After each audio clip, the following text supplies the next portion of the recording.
Happy New Year, everyone. This is Christopher with Elm Street, and we are here on site at the Reeves house. And a few of you actually over the holidays have sent us a few questions, and so I'm gonna take a few moments to answer some of those questions, as well as it's been a few weeks, so we're gonna take another sneak peek inside the Reeves house.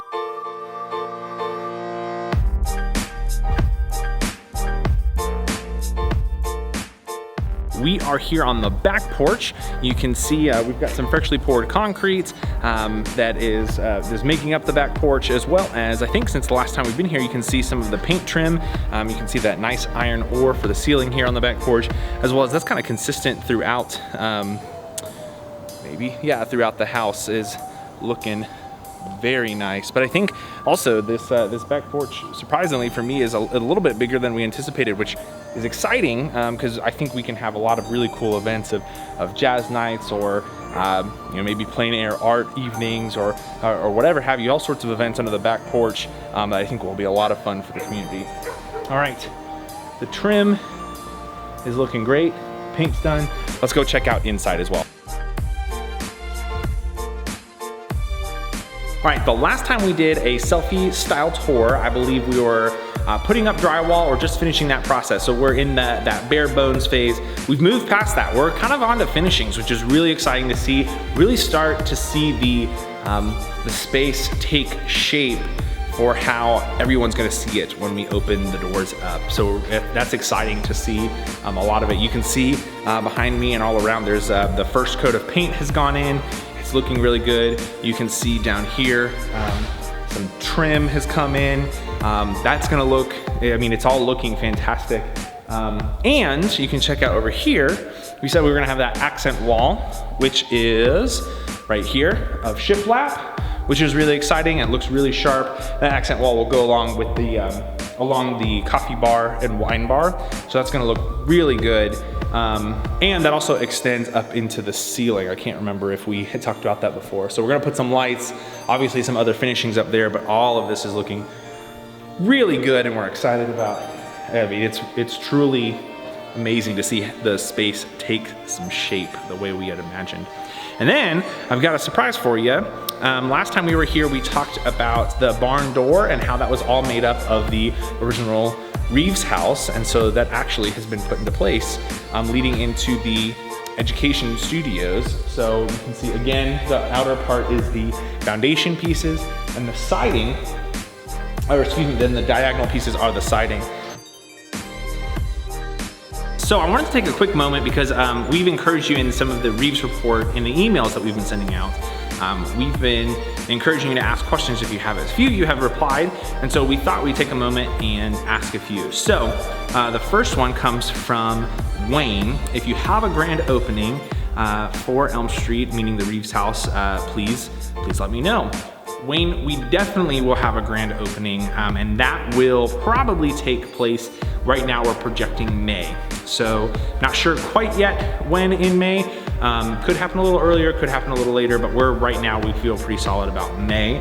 Todd is a working artist and is asking about on behalf of other working artists, including himself, and wanting to know, basically some of them are teachers, some of them are working artists, but just basically trying to inquire how to support the efforts of the Reeves house, or particularly when it's open. So obviously this is a new operation, and we do have some plans, and we're starting to get groups together to start planning out some of our exhibits, certainly some of our classes. I would encourage you to go ahead and send inquiries into us via email. That way we'll compile all of the lists. Some things we know that are very clear of what we're doing as far as teaching, the education studios, how we want the gallery exhibits to work, but we're still trying to formulate some of the specific examples of exhibits that we might have, or some more specifics just with our general operations. So as we do that, we will share that with whoever is emailing us for inquiries. So if you do have any interest at all is helping out or participating as an artist, whether it be an exhibit or teaching artist, we would definitely encourage you to just send us an email and let us know. You can send that to info@elmstreetarts.org. I will put it right here. so that you can see it as well. But ultimately, info at Elm Street Arts, that actually comes directly to me, and it comes to several other staff members, and we're gonna compile a list of anyone that has kind of expressed interest in being involved, because we certainly want to, this is the community space, and certainly for artists, local, regional, national, all alike, that we really want to make sure that everyone has that chance. And so we'll once we figure that out, some of them will be jury showcases, some of them will just be generic regional exhibits, around a theme. Some of them will be a little bit more detailed and more specific, maybe to an artist or to a medium. But regardless, we're gonna let everyone know as we start to compile those exhibits that we're planning on doing when we open up. Pam has 2 questions. One, she's a visionary and would like to know if she would be able to work the wine or coffee bar. That's a good question. So a lot of our operations is very volunteer run, and we very much anticipate that with the Reeves house. Not quite sure on the wine or coffee bar specifically, as that's going to be a very regular operation. And so we'll have kind of a staff for that space, as that's gonna help with a lot of the events. But with events, whether it be gallery oriented, coffee shop oriented, jazz nights, slam poetry nights, coffee pouring competitions, there will definitely be needs for volunteers with all of those events. And so just definitely keep an eye out for those as we start to come out with some of our programming, because we will definitely need some volunteers for kind of everything that we do. Pam also asked that in the rendering it showed a fireplace on the back of the house, like the original Reeves house. Is that still going to happen? So really quickly, so I can show what we're actually talking about. In the original house, and well, sort of the original house, I'll explain that in a second. On the back side, on the back porch, or off the back porch, about right here was a chimney. And we were going to put one there. However, 2 things. That actually was not a part of the original house. That was an addition, I think some 50 odd years later. However, the good thing is that we're not getting rid of that brick. We're actually going to use that brick still. The fireplace, both operationally and functionally in this place, wasn't gonna work, and so it would just be a faux fireplace anyways. And we didn't feel like that contributed to the story the same way, especially since it wasn't a part of the original house. But we are gonna use those bricks on the front porch. So let's check out the front porch. See, some of these giant beams have been added to on the trim, but you can see 2 things are gonna go right here. You can see gaps here, and then all along the front porch are gaps here. The original bricks from that chimney, because they're still pretty historic. They're not a part of the original house, but they're very several decades old. You can see all of them here.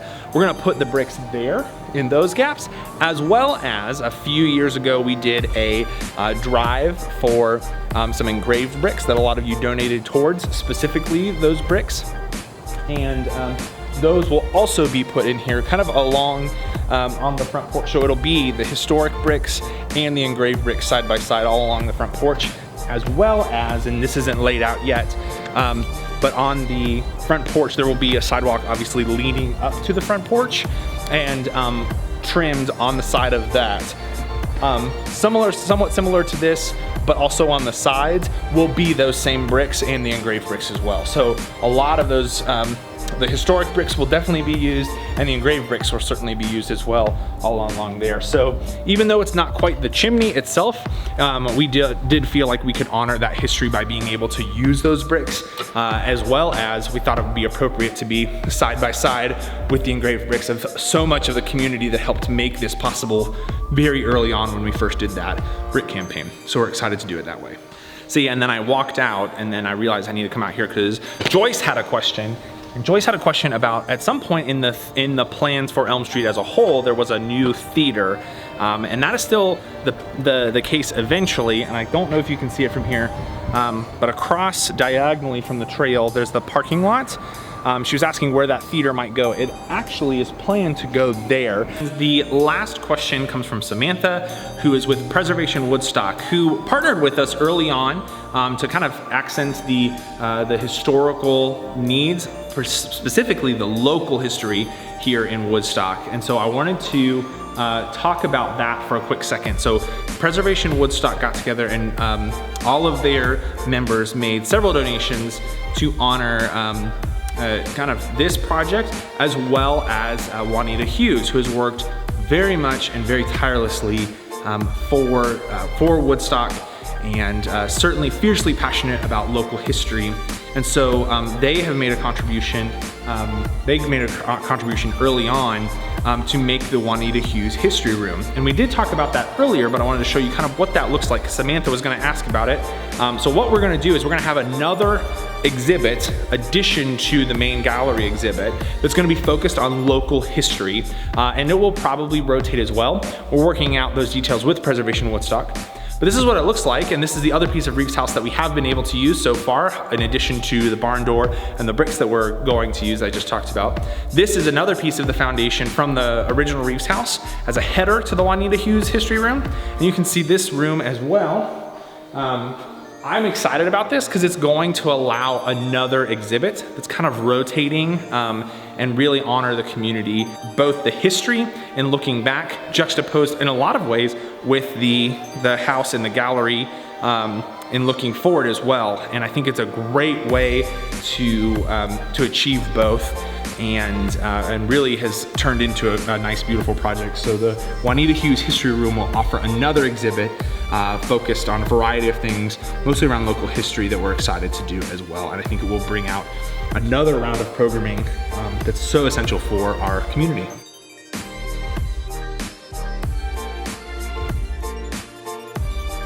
That is it for now. Lots of information in this one. You see the main gallery, you can see the stairs starting to work, Juanita Hughes History Room, coffee bar, gallery. It's all coming together so nicely. Again, we will never not say it. Thank you so much to so many of you out there watching this video, and the community at large, and certainly the city of Woodstock, and John Whelan and the JW Collection for building this at cost. City of Woodstock for their contribution as well. Gosh, so many people. Again, just making all of this possible. The space is looking beautiful. I can't wait for you to see it. And more importantly, I can't wait for you to be a part of what happens in this space once we open. So thanks so much. We will see you soon at the next Reeves Report. But until then, stay safe. Have a happy new year.